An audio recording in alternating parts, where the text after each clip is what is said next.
সম্পর্কিত নদীর সাথে যে জীবন জীবিকার সম্পর্ক, বাংলাদেশ যেহেতু নদীমাতৃক দেশ, সেই হিসাবে নদীর সাথে যত গল্প জড়িত সবগুলো আমরা রাখার চেষ্টা করেছি। পুরো বাংলাদেশ থেকে 130 জনের উপরে ফটোগ্রাফার বা গিয়ে আর্টিস্টদের ছবি বা ভিডিও চিত্র এখানে আছে।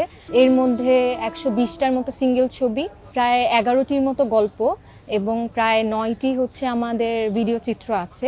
নারায়ণগঞ্জ শীতলক্ষ্যা নদীর পাড়ে 5 নম্বর ঘাটে এক্সিবিশনটা সম্পূর্ণভাবে ওপেন। বিকেল 3টার সময় আমরা ওপেনিংয়ে যাচ্ছি। নারায়ণগঞ্জবাসীকে এবং সারা বাংলাদেশে যারা আলোকচিত্রী যারা আছেন, আপনারা যদি সময় পান আপনারা এই এক্সিবিশনে চলে আসুন, দেখুন।